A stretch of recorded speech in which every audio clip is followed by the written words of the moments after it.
नमस्कार दोस्तों। आज है 12 मार्च। आज के इम्पोर्टेंट जो करंट अफेयर्स हैं वो देखते हैं। पहला है एपीजेनोम एडिटिंग के बारे में, जो कि जीन एडिटिंग का एक नया प्रकार है। तो हम जानते हैं कि हमारे शरीर किससे बना है।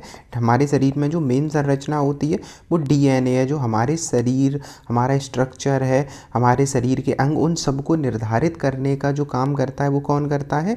डीएनए, जो हमारी सूचनाओं को संरक्षित रखता है। अब इन डीएनए की सूचनाओं को एडिट करना ही क्या कहलाता है? जीन एडिटिंग कहलाता है। तो इन डीएनए में क्या होता है? कई सारे जीन होते हैं और उन जीन को ही एडिट करना जीन एडिटिंग कहा जाता है। इसके जरिए हम क्या कर सकते हैं? इंसान के जीन, शारीरिक संरचना, बीमारियों से लड़ सकते हैं। अब अभी क्या हुआ करता था, अभी तक जीन एडिटिंग के कई प्रकार पहले से ही चल रहे थे।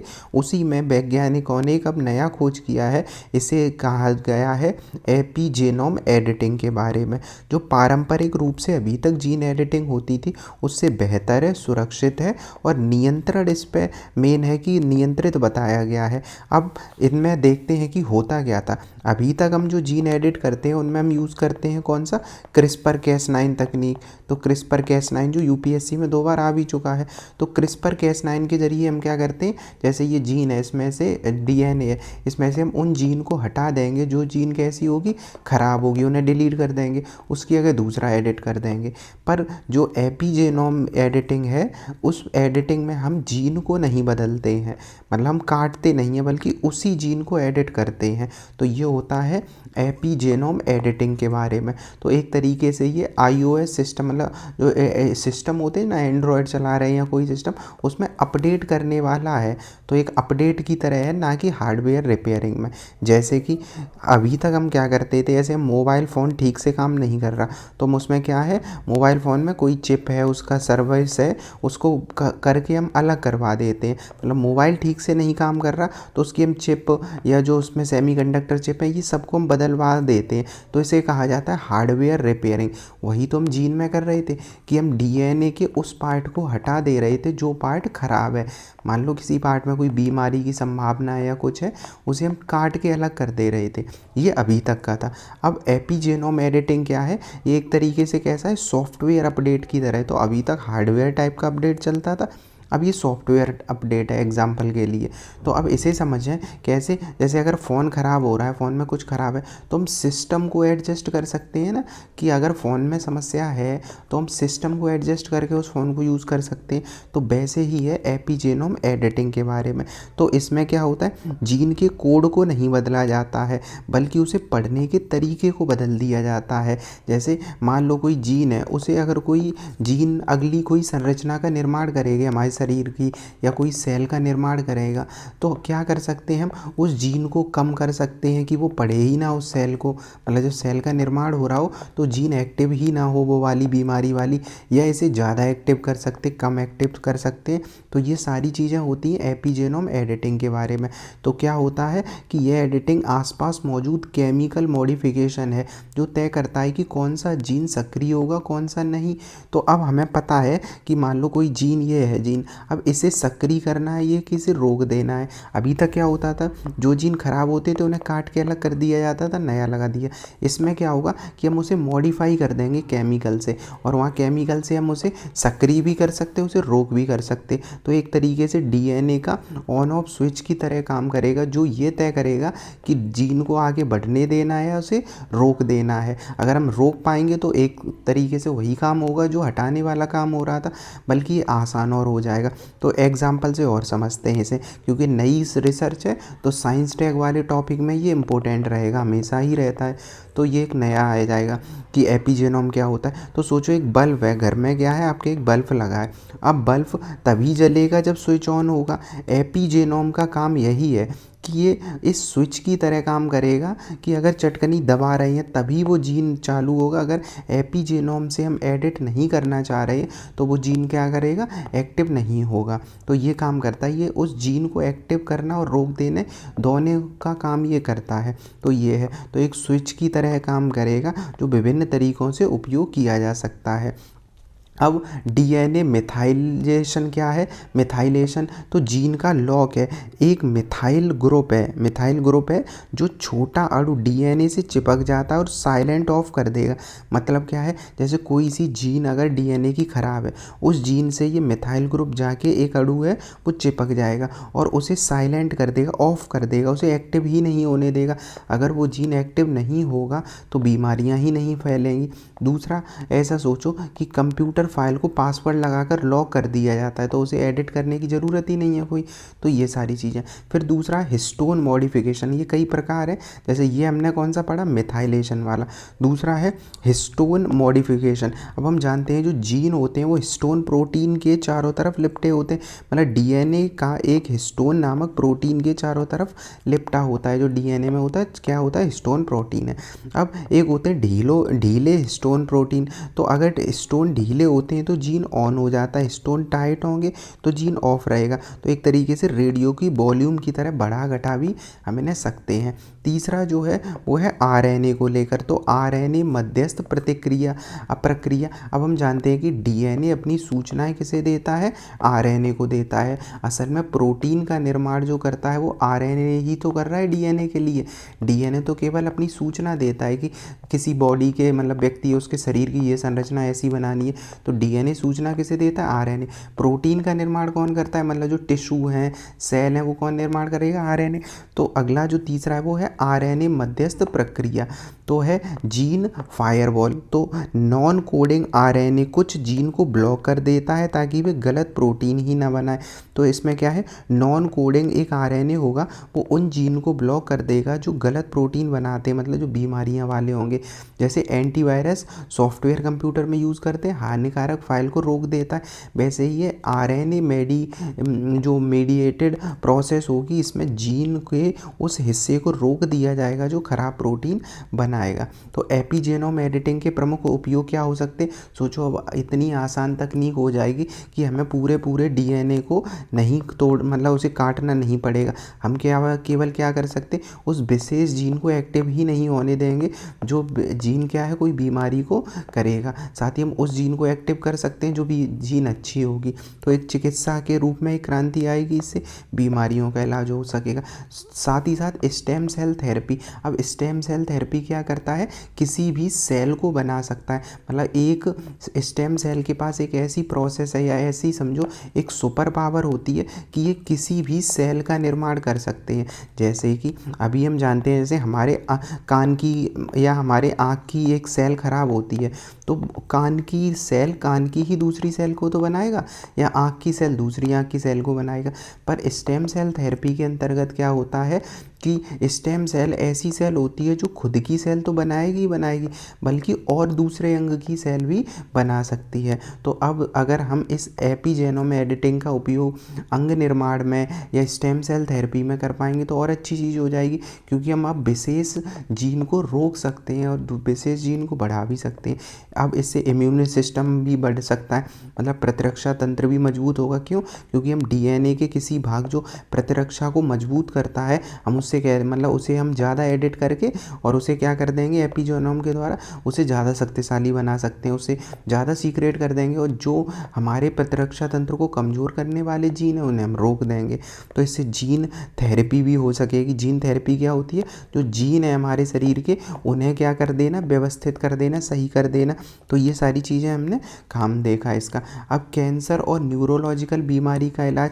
तो कई बीमारियों में क्या होता है कैंसर वगैरह में, कि जैसे कोई एक सेल है हमारे दिमाग में कहीं या कहीं पे, तो वो सेल हमारे शरीर में, जैसे मुंह में कैंसर हुआ, गले में, तो जो सेल है वो सेल एक्टिव हो जाती है। यही तो होता है कैंसर में। क्या होता है, बस सेल कैसी होने लगती है, 2 गुणन 4 गुणन, मतलब सेल ज़्यादा बनने लगती हैं, तो वही कैंसर हो जाता है। तो अब सोचो हमारे पास क्या होगा, एक ऐसी प्रोसेस होगी कि हम जीन को रोक सकते हैं तो सेल निर्माण को भी तो हम रोक सकते हैं। तो कैंसर हुआ या दिमाग की कोई न्यूरोलॉजिकल बीमारी होती है तो उसे भी हम सही ऑन कर सकते हैं। अगर कोई सेल है जो उस बीमारी को बढ़ा रहे हैं उसे हम ऑफ कर देंगे, कोई सेल अच्छा है तो उसे हम ऑन कर देंगे। तो मेन जो हमें समझ में आया वो एपिजेनोम में क्या है, सेल थेरेपी, मतलब इसमें पहले वाली जो जीन एडिटिंग है उन सबसे अच्छी जीन एडिटिंग कह सकते हैं इसे, तो जो एपिजेनोम में।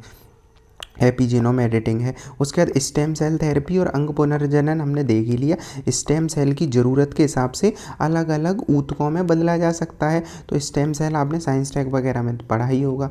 तो ये अगला है इम्यून सिस्टम इंजीनियरिंग। अब सोचो कि हम जीन एडिटिंग के द्वारा इम्यून प्रतिरक्षा तंत्र को भी तो मजबूत कर सकते हैं।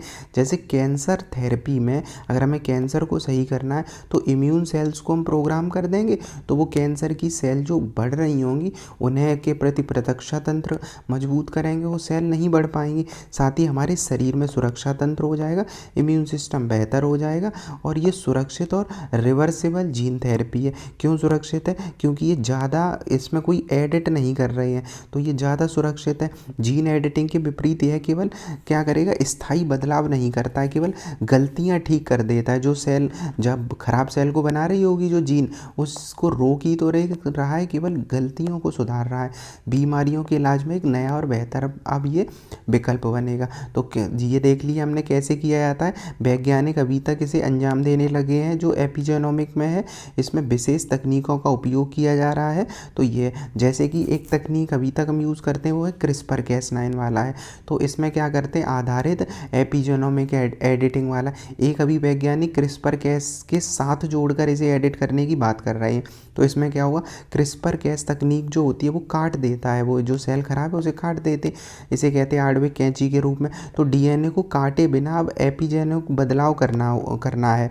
तो वैज्ञानिक क्रिस्पर कैस तकनीक का उपयोग करके अब और सटीकता से, क्योंकि क्रिस्पर कैस में हम पता लगा लेते कौन सी सेल खराब है उसे काट देते, अब क्या करेंगे, हम पता तो लगा देंगे पर उसे चेंज कर देंगे। तो ये चीज़ रहेगी। इसके बाद है जिंक फिंगर प्रोटीन। तो डीएनए से जुड़कर अब ये जो हमारे शरीर का डीएनए है इससे एक जुड़ जाएगा प्रोटीन, और एक एपिजेनिक बदलाव लाने के लिए एक विशेष प्रोटीन होगा, उसका नाम क्या रख दिया गया, जिंक फिंगर प्रोटीन। ये प्रोटीन इससे जुड़ जाएगा और उस सेल को रोक देगा। तो जीन को सटीक तरीके से ऑन ऑफ कर सकते हैं कौन, जिंक फिंगर प्रोटीन।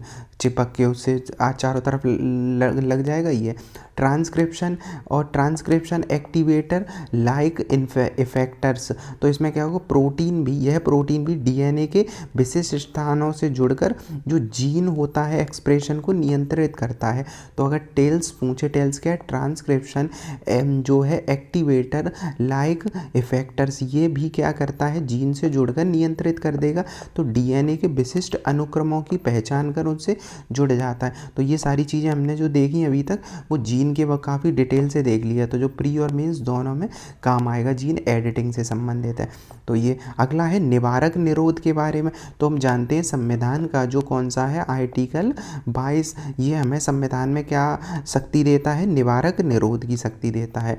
तो अभी क्या हुआ, सुप्रीम कोर्ट का फैसला आया है, नागालैंड गृह विभाग द्वारा जारी एक निवारक निरोध आदेश को रद्द कर दिया है। किसने, सुप्रीम कोर्ट ने। मतलब नागालैंड एक लाया होगा कानून जिसमें निवारक निरोध के तहत व्यक्तियों को कैद किया जा सकता है। अब सुप्रीम कोर्ट ने इसे बंद कर दिया है, मतलब रद्द कर दिया है। कोर्ट ने कहा है कि प्रशासन को स्वतः निर्णय लेना चाहिए निवारक आवश्यक है या नहीं। तो निवारक के लिए अब ऐसा नहीं है कि हर जगह ये लागू कर दिया जाएगा।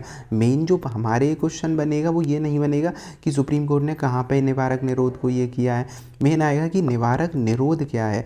तो निवारक निरोध क्या होता है कि बिना किसी मुकदमे के किसी व्यक्ति को हिरासत में लेने की एक प्रक्रिया है। इसमें एक चीज़ होती है कि एक व्यक्ति को हमें अनुमान लगा लेते हैं हम एक व्यक्ति को कि ये व्यक्ति अपराध करेगा।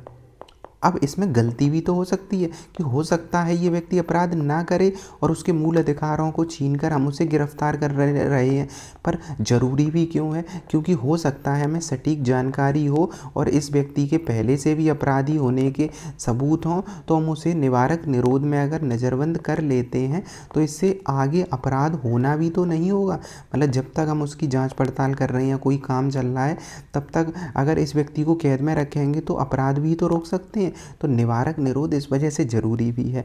तो बिना किसी मुकदमे पे हमें अनुमान होता है कि ऐसा हो सकता है, जैसे चुनाव वगैरह होते हैं उससे पहले कुछ ऐसे लोगों को निवारक निरोध के तहत गिरफ्तार किया जा सकता है जो अपराधी टाइप के होते हैं। यह इस आशंका पर आधारित होता है कि व्यक्ति सार्वजनिक व्यवस्था के लिए खतरा बन सकता है। तो कानून की स्थिति क्या है? संसद को रक्षा, विदेश नीति, राष्ट्रीय सुरक्षा के मामलों में निवारक निरोध को कानून बनाने का अधिकार है। अब नॉर्मल है कि कानून कोई बनाएगा तो संसद ही बना सकती है। केंद्र और राज्य दोनों को अधिकार है, राज्य अपने यहाँ कर सकता है, केंद्र अपने यहाँ कर सकता है। संवैधानिक प्रावधान क्या है? अनुच्छेद 22 का 3 ये कहता है कि राष्ट्रीय सुरक्षा और सार्वजनिक व्यवस्था के लिए निवारक निरोध किया जा सकता है। हमें क्या याद रखना है? आर्टिकल 23 का 3। चौथा क्या कहता है?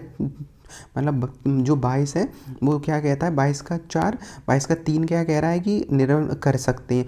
4 क्या कह रहा है? निवारक निरोध 3 महीने से अधिक नहीं होगा। जैसे एक व्यक्ति को गिरफ्तार किया जाता है, इस व्यक्ति को 3 महीने से ज़्यादा गिरफ्तार नहीं रखा जाएगा यदि जब तक सलाहकार बोर्ड की अनुमति ना मिल जाए। हाँ, अगर सलाहकार बोर्ड अगर कह देता है जिसमें हाई कोर्ट के जज भी शामिल होते तो ये बढ़ाई जा सकती है अवधि। अब हमें देखना है निवारक निरोध और नॉर्मल अपराध में क्या अंतर है। तो इसमें अगर नॉर्मल अपराध हिरासत में लिया जाता है, जैसे कहते हैं क्रिमिनल डिटेंशन, तो ये कब होता है? अपराध कर चुके होते तब होते, ये कानूनी प्रक्रिया के तहत होता है और आईपीसी सीआरपीसी से इससे अधिकार मिलता है। जबकि निवारक निरोध संभावित खतरे के लिए होता है कि ऐसा होगा, हो या ना हो, बिना मुकदमे के इन्हें गिरफ्तार किया जाता है। इनका आईपीसी सीआरपीसी तो नहीं है पर ये आर्टिकल 22 के अंतर्गत ये चीज़ें होती हैं। तो ये हमने देखा। अगला है टीबी रोग को लेकर है, जो क्षय रोग भी कहते हैं। तो जैसे ट्यूबरक्लोसिस है, तो भारत में लड़ाई तेज क्यों तेज है? 2025 सरकार ने काफ़ी पहले से तय कर रखा था कि हम टीबी को, ट्यूबरक्लोसिस को ख़त्म कर देंगे भारत से। कब तक? 2025 तक। तो उसी के लिए सरकार ने अब क्या किया है, जो स्वास्थ्य मंत्रालय ने 100 दिनों में टीबी उन्मूलन अभियान के तहत 6.1 लाख से अधिक टीबी रोगियों की पहचान की है। सबसे मेन क्या चीज़ है हमारे यहाँ? अगर पहचान ही व्यक्ति की नहीं होगी कि कौन टीबी से ग्रसित है, कौन नहीं ग्रसित है, तो क्या हम उनका इलाज कर सकते हैं? तो नहीं कर सकते। तो सरकार ने अभी 100 दिनों में के टीबी जो प्रोग्राम चल रहा था उसमें 6.1 लाख उन लोगों को पहचान कर लिया है जो भारत में टीबी से ग्रसित हैं। उसके बाद टीबी, अब ट्यूबरक्लोसिस देखें, जो टीबी बीमारी है ये किससे होती है? बैक्टीरिया से है। तो ये याद कैसे हो जाएगा? एक टीबी जो घर की टीबी होती है वो ये वाली होती है, और ये टीबी जो है वो कौन सी होती है? ये वाली टीबी जो बीमारी है, क्योंकि इसमें क्या नाम आता है? ट्यूबरक्लोसिस। नाम कैसे याद रख लेना? इस टीबी में वी आ रहा है और बैक्टीरिया में भी आता है। मतलब होता क्या है, कभी कभी छोटी चीज़ें भूल जाते हैं कि वायरस है कि बैक्टीरिया से होता है। तो इस वाले टीबी से याद रख लेंगे ये बैक्टीरिया से है। तो ये बैक्टीरिया संक्रमण से होता है, जो माइकोबैक्टीरियम ट्यूबरक्लोसिस के बैक्टीरिया के द्वारा होता है। किसे दिक्कत करता है? तो पल्मोनरी, मतलब फेफड़ों को प्रभावित करता है, लेकिन मस्तिष्क, हड्डी, गुर्दे भी इससे प्रभावित होते हैं। टीबी फैलना, तो टीबी हम देखते हैं सबसे आसानी से फैल सकता है। खांसना, छींकना, बोलना, आसपास भी अगर कोई है तो उससे भी फैल सकता है। कोई टीबी में कई बार लक्षण तक नहीं दिखते हैं, बाद में ये सक्रिय हो जाता है एकदम से। अब टीबी के कई सारे प्रकार चलते हैं। एक होता है XDR टीबी, अत्यधिक दवा प्रतिरोधी होता है ये। तो जैसे होता क्या है, वर्तमान में हम लोग ज़्यादा दवा खाते हैं, तो टीबी की अगर दवा खाते खाते कभी कभी बॉडी ऐसी हो जाती है कि टीबी की बीमारी भी क्या होता है, जो टीबी, जो ट्यूबरक्लोसिस है टीबी की बीमारी, उससे बीमारी से लड़ने वाली दवाएं असर नहीं करती हैं। जैसे कि हम एग्जांपल समझते हैं, पहले पैरासीटामोल आता था 250 mg 500 mg हम यूज़ करते थे, अब 650 mg तक आने लगा है, क्योंकि मात्रा बढ़ने लगी है शरीर पर। कभी कभी अब छोटे डोज काम ही नहीं करते हैं, इसे ही कहते हैं दवा प्रतिरोधी, मल्टी ड्रग रेजिस्टेंस टीबी। अब दवा का जब ज़्यादा सेवन किया जाता है तो जो शरीर के बैक्टीरिया वगैरह हैं वो उन दवाओं के प्रति क्या हो जाते हैं? रेजिस्टेंट हो जाते हैं, मतलब उन पे असर ही नहीं होता है। तो जो XRD टीबी है ये क्या करता है? ये बैक्टीरिया की पंक्ति की जो पहली खुराकें होती हैं, मतलब जो टीबी के लिए शुरुआती खुराकें होती हैं, जैसे जो है आइसोनाइज्ड या है रिफैम्पिसिन, ये दवाओं के प्रति प्रतिरोधी हो जाती है। मतलब टीबी में शुरुआत में ये दवाएं दी जाती हैं, रिफैम्पिसिन या आइसोनाइज्ड, ये दवाएं काम ही नहीं करती हैं। क्यों? क्योंकि क्योंकि टीबी कैसा हो जाता है, रेजिस्टेंट हो जाता है। तो ये हमने देखा MDR वाला या XDR टीबी के अंतर्गत है, तो ये है। इसके बाद होता है एक जो है XDR टीबी वाला, ये जो हमने देखा अत्यधिक दवा प्रतिरोधी। एक क्या होता है, तो टीबी के प्रकार जो सामान्य टीबी होता है वो एंटीबायोटिक खाएगा व्यक्ति, उससे सही हो जाता है, जैसे पैरासीटामोल टाइप का, मतलब ये तो नहीं दी जाती है, पर जो नॉर्मल डॉक्टर टीबी के लिए दवा देता है उससे सही हो जाता है। फिर आता है MDR TB, multi drug resistance. इसमें कुछ दवाएँ काम नहीं कर रही होंगी पर दूसरी कर रही होंगी, जैसे आइसोनाइज्ड या रेफेम्पिसिन, ये काम नहीं कर रही होगी। फिर तीसरी आती है सबसे ज़्यादा प्रतिरोधी XDR। इसमें ज़्यादातर टीबी की बीमारी ख़त्म ही, मतलब काम ही नहीं कर रही होती दवाएं। जो पहली पंक्तियों की दवाएं होती हैं, उसके बाद हाई डोज वाली जो दूसरी पंक्तियों की होती वो भी नहीं काम करती हैं, तो इलाज और महंगा हो जाएगा। तो टीबी के बारे में देखा, तो हमने 2025 में, चूँकि हमारा लक्ष्य ही है सरकार का ख़त्म करना, तो इस वजह से हमने 6 लाख से ज़्यादा मरीजों की पहचान की है। अब भारत क्यों इतना अहम है, क्योंकि टीबी के 27% सोचो मामले भारत में ही है। भारत में दुनिया के मतलब 27% केस भारत में है। दुनिया में नंबर 1 पे हम टीबी प्रभावित हैं। 25 तक अभी हमने देखा, ये लक्ष्य याद रखना है, 25 तक हमें प्राप्त करना है। टीबी के सबसे ज़्यादा मामले हैं, 25 तक हमें मुक्त करना है। और WHO ने लक्ष्य क्या रखा है, पूरे दुनिया से 25 30 तक लक्ष्य रखा है, हमने 5 वर्ष पहले का ही रखा है। सरकार प्रयास क्या कर रही है, NIH, तो ने मतलब ने और 6 माने टीबी हो गया।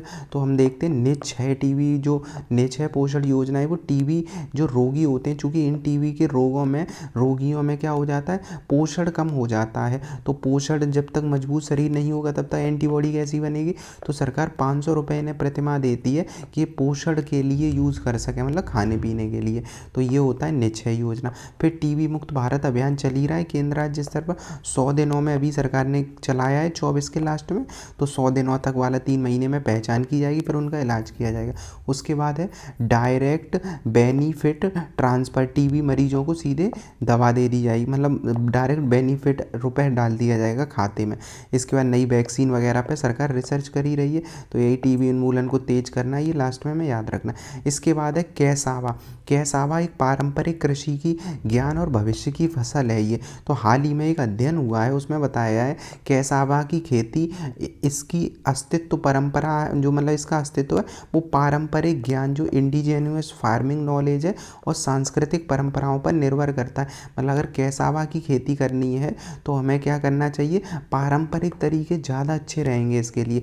अब कैसावा क्या होता है, या कैसवा, ये साबूदाना जो बनता है वो इसी से बनता है कैसवा। अब ये देखने में कुछ शकरकंद से लगता है, पर इसकी जो लंबाई होती है वो शकरकंद से थोड़ी ज़्यादा होती है। तो ये कैसवा साबूदाना वाला होता है। इसका नाम, अन्य नाम यूका या मैनियोक होता है। यूका या मैनियो प्रमुख फसल है, ये जड़ वाली फसल होती है, रूट वेजिटेबल है, जैसे गाजर मूली होती है वैसे ही तो दिख रहा है ये। और दुनिया भर में 1 अरब लोगों द्वारा इससे भोजन किया जाता है। क्यों, क्योंकि भोजन में बहुत काफ़ी योगदान देता है। तो इसका उपनाम भी होता है ब्रेड ऑफ द ट्रॉपिक्स भी कहा जाता है। तो पूछे ब्रेड ऑफ द ट्रॉपिक्स क्या है, तो ये भी ऐसे नाम पूछ लेते हैं कभी कभी। रूट वेजिटेबल है, ब्रेड ऑफ द ट्रॉपिक्स इसका नाम दिया जाता है, मतलब ब्रेड की तरह से मतलब इससे कई सारी चीज़ें बनाई जाती हैं ना खाने के लिए।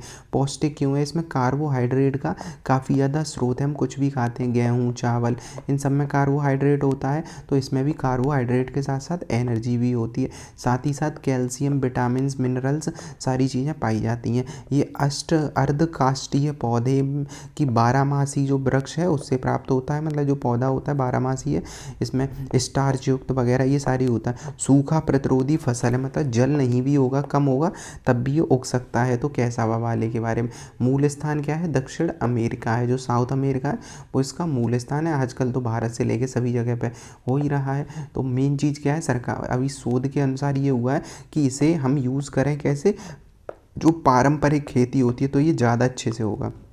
अगला है जैव ईंधन के रूप में। अब जैव ईंधन तो हम जानते हैं बायोफ्यूल। बायोफ्यूल क्या होता है, जैसे गन्ना हुआ, मक्का हुआ, इन सब चीज़ों को यूज़ करके हम क्या करते हैं, बायोफ्यूल का निर्माण करते हैं सड़ा के गला के। तो कैसावा के साथ भी बताया जाता है कि क्या है, बायोफ्यूल में ये यूज हो सकता है। अब यहाँ पे एक और चीज़ याद रख लेनी है, हमें लिखा है तो राष्ट्रीय जैव ईंधन नीति 2018 जो आई थी, तो कब आई थी ये याद रखना है। 2018 में जैव ईंधन नीति आई थी, मतलब बायोफ्यूल नीति। तो बायोफ्यूल की कब आई थी भारत में, जैव जो 2018 में आई थी। इसमें कहा गया था कि कैसावा इथेनॉल के लिए कच्चे माल की उपयोग कर सकते, ये अनुमति दी गई थी किसे, कैसावा को। तो ये होगा। उसके बाद कैसावा के फ़ायदे और महत्व क्या है, कम जल के लिए अभी हमने देखा, कमाई वाले देशों में आसानी से उग भी सकता है। इसके बाद बहुआयामी फसल है, कहीं भी उगा दो, सुरक्षित है, खाद्य सुरक्षा पारंपरिक खेती के माध्यम से ये की जा सकती है, और भविष्य में न केवल कृषि बल्कि जैव ईंधन में भी यूज़ कर लो इसे, तो ये अच्छा है। अगला है बिजिंगम पोर्ट। बिजिंगम पोर्ट तो ये हमने देखा था कई बार कि ये कहाँ पे है, पहली बात केरल में स्थित है। तो केरल में बिजिंगम पोर्ट जो है उसका दूसरा और तीसरा चरण, मतलब जो आगे पोर्ट स्टार्ट हो रहा है अगले चरण बनने के लिए, उसे क्या हुआ है, उसे अनुमति मिल गई है पर्यावरण की। तो ये पोर्ट है कैसा, ये भारत का पहला जो यह क्या है, भारत का पहला गहरे पानी वाला कंटेनर ट्रांसशिपमेंट पोर्ट है। ट्रांसशिपमेंट पोर्ट का मतलब क्या हुआ, जैसे अब इस इमेज के माध्यम से हम थोड़ा समझते हैं। अब ये शिप जो हमें आम शिप की तुलना में थोड़ी बड़ी सी लग रही है कि नहीं, बड़ी सी शिप, ये हम समझ तो सकते हैं। एक पोर्ट बना है केरल में, यहाँ पे क्या होगा, एक बड़ी शिप आके खड़ी हो जाएगी। अब ट्रांसशिपमेंट का मतलब होता है एक बड़ी शिप आके खड़ी हो जाएगी, फिर यहाँ से छोटी छोटी शिपों में माल लाद दिया जाएगा, और ये माल फिर चाहे पाकिस्तान जाए, चाहे श्रीलंका जाए, चाहे गुजरात जाए, चाहे महाराष्ट्र जाए, किसी एरिया में जाए, तो ट्रांसशिपमेंट का मतलब क्या होता है, एक बड़ी कंटेनर शिप यहाँ पे आके खड़ी हो जाएगी, और उसके बाद छोटी छोटी शिपों के द्वारा दूसरे एरिया में जाएगा। तो ऐसा ही पोर्ट पहला जो भारत का है डीप वाटर के लिए, हालांकि ये भारत में अकेला नहीं, अंडमान निकोबार में भी हमारा पोर्ट है जो गैलाथिया है, वो भी डी ऐसा ही है ट्रांसशिपमेंट वाला। तो बिजिंजम पोर्ट जो है ये इसे मंजूरी मिल गई है, कहाँ है, केरल में। स्थान याद रखना है, साथ ही अत्यधिक व्यस्त वाले एरिया में से ये है। और इसके देखें भारत का पहला ट्रांसशिपमेंट वाला, तो ट्रांसशिपमेंट क्या होता है ये भी हमने समझ लिया है। उसके बाद विकास कैसे हो रहा है, तो जो हम देखते हैं पी मॉडल जो होता है पब्लिक प्राइवेट पार्टनरशिप, उसके अंतर्गत एक BOT होता है, बिल्ड ऑपरेट ट्रांसफ़र। सरकार प्राइवेट सेक्टर बिल्ड करेगा, ऑपरेट करेगा, जैसे टोल टैक्स, रोड बनते हैं तो रोड कौन बनाता है, प्राइवेट सेक्टर, फिर उस पर टोल टैक्स लगा के वो वसूल करते हैं जब तक पूरा रुपये नहीं आ जाता है, फिर जब रुपये पूरा निकल आता है तो सरकार को ट्रांसफ़र कर दिया जाता है। तो ये क्या कहता है, BOT। वैसे ही एक मॉडल होता है DBFOT, design build finance operate transfer model पर ये आधारित है। तो अगर बिजिंजम पोर्ट का आप देखें तो वो DBFOT मॉडल पर आधारित है, ये भी पूछा जा सकता है। तो ये PPP मॉडल के अंतर्गत ही होता है, इसमें डिज़ाइन बिल्ड फाइनेंस ऑपरेट फिर ट्रांसफ़र हो जाएगा।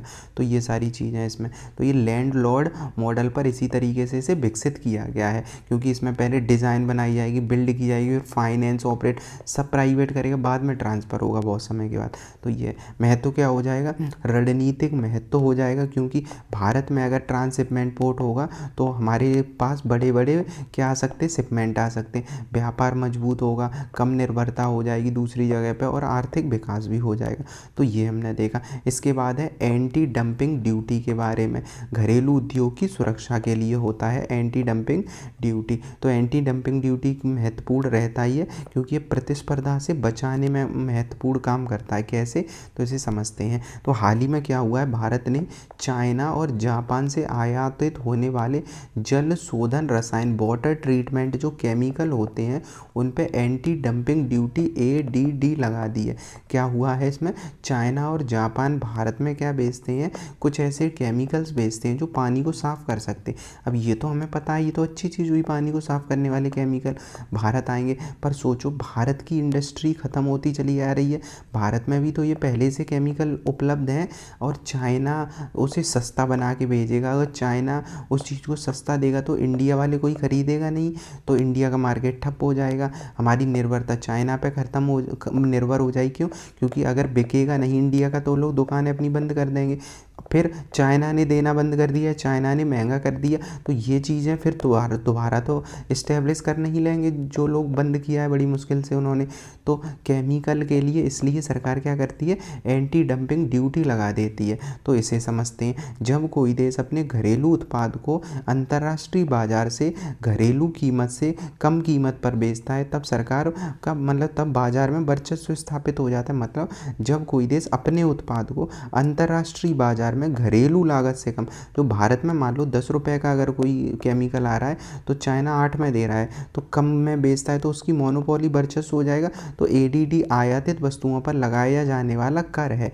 क्या है? आयात जो हम कर रहे हैं उस पर लगाए जाने वाला कर है, जो डंपिंग को रोकने के लिए। डंपिंग का मतलब क्या है? चाइना से जो माल आके भारत में डंप हो जाता है, रख जाता है, उस डंपिंग को रोकने में ये योगदान देगा। तो सरल भाषा में समझ लेते हैं कि चाइना भारत में किसी उत्पाद को सस्ते दाम पे बेचता है तो सरकार उस दाम को बढ़ा हुआ लगे इसके लिए एंटी डंपिंग ड्यूटी लगा देता है। अब लगाने का आधार क्या होता है, क्यों लगा देते हैं? तो गेट जो समझौता हुआ था, गेट ही क्या बन गया 95 में, WTO बन गया। तो गेट का आर्टिकल ये कहता है WTO के तहत कि एंटी डंपिंग ड्यूटी लगाई जा सकती है वैसी सिचुएशन बने। भारत में क्या ऑन करता है? तो GDTR करता है, मतलब director general of trade remedies. Remedies मतलब इलाज करना। तो क्या है कि जो वाणिज्य मंत्रालय के तहत व्यापार उपचार जो है महानिदेशालय, वो जो डंपिंग ड्यूटी है उसकी क्या कर रहा है? सिफारिश करता है। तो पूछ ले कौन सिफारिश करेगा? तो वो करता है DGTR। किस मंत्रालय के अंतर्गत? वित्त मंत्रालय से फिर लागू कर देगा। महत्व क्या होगा? घरेलू रक्षा का, मतलब घरेलू जो इंडस्ट्री है वो सही से रहेंगी, न्याय संगत व्यापार होगा, क्योंकि अगर चाइना सस्ती दरों पे बेच रहा है तो न्याय संगत तो नहीं है। राजस्व में वृद्धि हो जाएगी, क्योंकि अगर हम जो लगा रहे हैं टैक्स तो हमारा रुपये भी बढ़ेगा, विदेशी निवेश को इससे आकर्षण मिलेगा। ये नॉर्मल से पॉइंट है। इसके बाद है तो एंटी डंपिंग ड्यूटी का हमने ये देख लिया। अब है Stockholm international peace research institute नाम है इसका, सिप्री।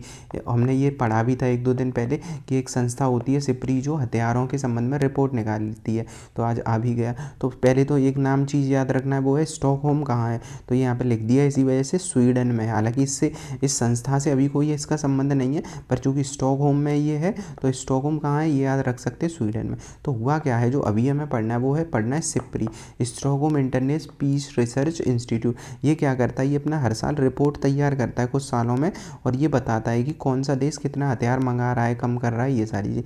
तो इसने रिपोर्ट ने सिप्री ने 20 से 24 की रिपोर्ट निकाली है। इसमें कहा है कि भारत दुनिया का दूसरा सबसे बड़ा हथियार आयातक है। तो यूक्रेन जो है वो अभी लड़ाई चल रही, तो यूक्रेन में आयात सबसे बड़ा जो आयातक है वो कौन है वर्तमान में? यूक्रेन है। तो एक तो याद रख लेना यूक्रेन। भारत दूसरे स्थान पर है। हालांकि तब भी इम्पोर्टेंट है क्या कि 9% की गिरावट आई है भारत में, मतलब 25 से हम 19 तक जो मंगाते थे उससे 9% घटाया हमारा व्यापार 20 के बाद। तो हमारा 9% घटा है, पर तब भी हम दूसरे नंबर पे हैं।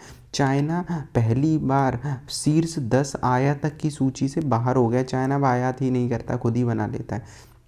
भारत का हथियार आयातक प्रमुख आपूर्तिकर्ता। भारत में कौन कौन सबसे ज़्यादा बेचता है? तो 2015 से 19 के बीच में ज़्यादातर कौन बेचता था? हमारा जो मेन मित्र है वो रसिया में बेचता था। तो रसिया को हम रुपए बेचते थे, मतलब रसिया के वो फ़ायदा होता था काफ़ी ज़्यादा, क्योंकि हम सोचो भारत का 55% जो हथियार 100 में से 55 तो हम रसिया ही से मंगा लेते थे। पर अभी कितना हो गया है? 36% हो गया, तो ये घटकर 36। दूसरा नंबर है हमारा सबसे करीबी जो दोस्त हैं वो कौन सा है? फ्रांस। रूस और फ्रांस ये सबसे इम्पोर्टेंट देश हैं भारत के लिए। तो फ्रांस से हम आयात 9% जो हिस्सा है 9.7, ये कहाँ से है? फ्रांस से। फ्रांस से हम क्या मेन मंगा रहे हैं? राफेल जेट, स्कॉर्पियन क्लास की पनडुब्बी है फ्रांस से बना रहे हैं। तो ये चीज़ हमने सारी चीज़ें देखी। विश्व अमेरिका है विश्व निर्यातक में, सोचो दुनिया में सबसे बड़े निर्यातक में 43% तो केवल अमेरिका हथियार निर्यात कर देता है। यूरोप हथियार निर्यात में वृद्धि हुई है कितनी? यूरोप के हथियार निर्यात में वृद्धि हुई 155%। क्यों? क्योंकि वही यूक्रेन वाला विवाद चलता है, तो यूक्रेन विवाद के कारण इनका बढ़ गया। फ्रांस, जर्मनी, इटली निर्यातकों में ये वृद्धि करी है। तो संभावित ये प्रश्न अगर देख लेना है हमें कि ये कैसा, मतलब इसका आंसर बताना है। इसके बाद है सिप्री का ये रिपोर्ट हमने देख ही लिया, आपूर्तिकर्ता यूरोपियन देश, सारी चीज़ें। अब है hydrogen fuel cell. Hydrogen fuel cell क्या करेगा? सीधे हाइड्रोजन को डायरेक्ट बिजली में बदल देगा। तो हाइड्रोजन फ्यूल सेल्स टेलीकॉम टावरों के लिए बैकअप पावर के रूप में सफल परीक्षण हुआ है। मतलब अभी क्या हुआ? एक परीक्षण हुआ है जिसमें बैकअप पावर के रूप में हम हाइड्रोजन फ्यूल सेल का यूज़ कर सकते हैं। अभी समझ में तो आया नहीं होगा, तो इसे समझते हैं। जैसे जैसे जहाँ ये टावर लगे होते हैं हम वहाँ देखते हैं अक्सर वहाँ के पास एक बड़ा सा डब्बा बॉक्स सा लगा होता है और उस बॉक्स को ही क्या कहते हैं, जो इनका जनरेटर होता है। तो जनरेटर होता है जो अलग टाइप का सा थोड़ा दिखेगा। अब सोचो लाइट चली जाएगी तो इस जनरेटर से ईंधन दिया जाता है, पर जनरेटर तो CO2 और ये प्रदूषण फैलाता है कई सारा, तो प्रदूषण फैलाएगा। क्या हो कि हम जनरेटर को हटा के हाइड्रोजन फ्यूल सेल का यूज़ करें जो कि स्वच्छ एनर्जी देगा अगर लाइट चली जाएगी। तो यही अब हमें समझना था। तो हाइड्रोजन आधारित फ्यूल सेल को टेलीकॉम टावरों के बैकअप के रूप में इस्तेमाल किया जाएगा। इससे जो डीजल जो जनरेटर हुआ करते कौन डीजल जनरेटर के जो समस्या चलती थी प्रदूषण की वो कम हो जाएगी। तो hydrogen fuel cell diesel generator की तुलना में प्रदूषण कम फैलाएंगे। पर मेन क्वेश्चन आता है हाइड्रोजन फ्यूल सेल के बारे में। तो इसमें क्या होता है कि हाइड्रोजन की रासायनिक ऊर्जा से सीधे बिजली में बदल दिया जाता है। तो हमें पेपर में इतने से टिक लग जाएगा कि क्या है, तो क्या है कि हाइड्रोजन का रासायनिक रूप से सीधे बिजली में परिवर्तित करना होता है। तो सीधे से क्या हो जाएगा, हाइड्रोजन बिजली में परिवर्तित हो जाएगी। रासायनिक प्रक्रिया हाइड्रोजन ऑक्सीजन के संयोजन से बिजली बनेगी। किससे, हाइड्रोजन और ऑक्सीजन से। उत्पादन बिजली, पानी, गर्मी, ये सारी चीज़ें इससे उत्पाद होंगी, बिजली बनेगी, पानी और गर्मी तो हो ही जाएगी। तो फ्यूल सेल की संरचना में क्या होगा, जैसे जो एनोड होते हैं पॉजिटिव नेगेटिव होते हैं, तो एनोड ऋणात्मक इलेक्ट्रॉन्स होते हैं जो हाइड्रोजन गैस में प्रवेश करते हैं और प्रोटॉन इलेक्ट्रॉन में विभाजित हो जाते हैं। अब ये मेन है कि इतनी प्रोसेस हमें नहीं समझनी है, तो हमने ऊपर पढ़ा वो समझ लिया ये वाली चीज़ कि इसमें इलेक्ट्रॉन्स वगैरह होंगे, ये है। अब हाइड्रोजन फ्यूल सेल के लाभ क्या हो जाएंगे। अब सोचो सबसे मेन है कि स्वच्छ ऊर्जा बनाएगा कि नहीं, क्योंकि इससे कोई प्रदूषक नहीं होगा, NOx SOx ये वाली चीज़। उच्च दक्षता इसकी होगी, हाइड्रोजन की दक्षता अच्छी होती है। विश्वसनीय वैकल्प होगा, शांत होगा, आवाज़ भी नहीं, स्वच्छ होगा, ये सारी चीज़ें होंगी। ऊर्जा भंडारण में योगदान देगा और ईंधन का बहुमुखी प्रतिभा मतलब हाइड्रोजन ईंधन, प्राकृतिक गैस, ये सारे ईंधन को बढ़ावा मिलेगा तो हमारा आयात कम हो जाएगा। हाइड्रोजन फ्यूल सेल कहाँ यूज़ कर सकते, तो कहीं भी जो इलेक्ट्रिक मोबिलिटी ये कारें होती हैं बैकअप पावर के रूप में हम जनरेटर की जगह पोर्टेबल, अब ये चूँकि आसान होते तो इन्हें पोर्टेबल को भी कर सकते हैं, मतलब पोर्टेबल जो चीज़ें होती हैं उनमें हम इससे कर सकते हैं यूज़। साथ ही ऑफ ग्रिड ऊर्जा आपूर्ति, मतलब दूर दराज के क्षेत्रों में भी ये चूँकि अब जनरेटर की तरह ही तो है, तो दूर दराज के क्षेत्र में भी लाइट इनसे आ सकती है। इससे संबंधित ये प्रश्न देखना है। अगला है समुद्री घास के बारे में। हालांकि हम पढ़ चुके हैं इससे संबंधित, थोड़ा रिवाइज कर लेते हैं। नेचर रिव्यू अर्थ इन्वायरमेंट ने प्रकाशित एक अध्ययन में बताया, किसने, नेचर रिव्यू अर्थ इन्वायरमेंट एक संस्था है, उसने प्रकाशित किया है कि मानव गतिविधियों के कारण समुद्र की जो घास है वो तेज़ी से नष्ट हो रही है। अब समुद्र के अंतर्गत क्या होता है, जैसे पृथ्वी पर घास होती है वैसे ही समुद्र में भी घास होती है, तो वो नष्ट हो रही है। तो समुद्री घास हर साल 1-2% से विलुप्त हो रही है। तो ये चीज़ याद रखना, पेपर में कैसे देगा, वो पूछेगा बढ़ रही है घास क्योंकि एल्गी ब्लूम वगैरह हो रहे तो बढ़ रही, दूसरा देगा कम हो रही है, तो कम वाले पे हमें लगाना है। लगभग 5% समुद्री घास विलुप्त होने के कगार में, जैसे जलवायु परिवर्तन, ये सारी चीज़ें। अब समुद्री घास कैसी होती है ऐसा देखते हैं ना, समुद्र के अंदर कभी कभी ये तो गमला अलग से है, बाकी ऐसा देखते हैं ऐसे कुछ कुछ पौधे होते हैं, ये समुद्र के अंदर ऐसी घास सी होती है जो वीडियो वगैरह में देखते हैं, तो वही चीज़ है ये समुद्री घास। तो समुद्री घास का महत्व क्या है, ये 35 गुना ज़्यादा, हमने अब याद आया होगा शायद कुछ दिन पहले ही पढ़ा था कि 35 गुना ज़्यादा तेज़ी से कार्बन डाइऑक्साइड से अवशोषित करता है और इसे संग्रहित भी रख सकता है। जैव विविधता, कई सारी मछलियाँ रहेंगी इस एरिया में, आर्थिक महत्व भी होता है इसका, तो ये देखा हमने। इसके बाद समुद्री घास का विवरण देखें तो मन्नार की खाड़ी, पाक वे, अंडमान निकोबार, लक्षद्वीप और गल्फ ऑफ कच्छ, इन सभी जगह पे ये मिलता है, समुद्री घास मिलती है। अब खतरे क्या हैं, शहरीकरण, जो नॉर्मल इन्वायरमेंट में खतरे होते वही हैं, शहरीकरण, इंडस्ट्रियलाइजेशन, तटीय विकास, अब तट हैं जो, उनका क्या हुआ, विकास हो जाएगा। अगर वहाँ विकास हो जाएगा तो ये सारी चीज़ें हो नहीं पाएंगी। अगला है ड्रेजिंग। ड्रेजिंग क्या है, पानी के तल से अपवाद, मलबा, गाद हटाने की प्रक्रिया से समुद्री घास की मैदान नष्ट हो जाती, मतलब घास नष्ट हो जाती है। जैसे हम क्या देखते हैं, हमें नदी वगैरह, तालाब वगैरह उन्हें साफ़ करने होते हैं, अब इन्हें साफ़ करने के चक्कर में जो समुद्र की घास होती है वो भी साफ़ हो जाती है। अनियमित जो मत्स्य पालन ज़्यादा होता है, उस मतलब मछुआरे जो मारते हैं मछली वगैरह को, उन सब के कारण भी समुद्री घास को नुकसान पहुंचता है। जलवायु परिवर्तन हमेशा एक कारण रहता ही है, तो ऐसे ऐसे देखते हैं। अब समुद्री घास और शैवाल में अंतर देख लें, शैवाल भी हमें देखते हैं समुद्र में, ये भी देखते हैं, तो अगर पूछ ले या कभी हम देखें ऐसे एरिया में जाके तो हम पता कर पाएंगे कैसे। शैवाल, जो समुद्री शैवाल होते हैं वो शैवाल ही होते हैं, अलग ही वास्तविक पौधे नहीं होते हैं, चट्टानों और अन्य सतहों से चिपके रहते हैं, हैं, क्योंकि दूसरे पे निर्भर रहेंगे ना समुद्री शैवाल, तो ये दो चट्टानों की अन्य सतहों से निर्भर मतलब चिपके रहते, बीज नहीं बनाते हैं, स्पोर द्वारा प्रजनन करते हैं, मतलब एक दूसरे से फैलते रहेंगे और गहरे समुद्र में पाए जाते हैं। सी ग्रास तो ये पौधों की तरह ही होते हैं, सी ग्रास तो पूरी तरह पौधे ही होते हैं, जड़ तना फूल होता है, समुद्र के तल पर जमा कर जो है समुद्र में तल जो जड़ें जमा कर होते हैं, फूल बीज उत्पन्न करते हैं ये वाले, चूंकि पौधे की तरह ही हैं। तो समुद्री घास के संरक्षण के प्रयास हैं, यूएनईपी कर रहा है पहले से, सी ग्रास वॉच करके ये संगठन है ये भी कर रहा है, ब्लू कार्बन इनिशिएटिव, ये समुद्री घास के संरक्षण के लिए प्रमुख संस्थाएं हैं। भारत में संरक्षण के प्रयास तो समुद्री जो है राष्ट्रीय समुद्री मत्स्य नीति बढ़ेगी, अब अगर हम संरक्षण कर देंगे तो मत्स्य नीति, प्रवाल वित्तीय मैंग्रोव ये बढ़ेगा। जलवायु लचीलापन परियोजना है, तो जलवायु लचीलापन परियोजना, इसमें कई सारे एरियो में क्या होगा, जैसे आंध्र प्रदेश महाराष्ट्र में पारिस्थितिक तंत्र के संरक्षण की बात कही गई। वैश्विक जलवायु कोष इन संरक्षण प्रयासों के लिए वित्त पोषण प्रदान करता है। तो जो है GEF वाला हमने पढ़ा था, ग्लोबल इन्वायरमेंट फैसिलिटी वाला, वही इनके लिए रुपए प्राप्त करता है। तो ये इससे संबंधित एक क्वेश्चन हमने देख लेना है। तो ये होगा हमारा आज 11 मार्च का जो भी इम्पोर्टेंट करेंट अफेयर्स, 12 मार्च का था, तो 11 का नहीं, कौन सा 12 मार्च का करेंट अफेयर्स था।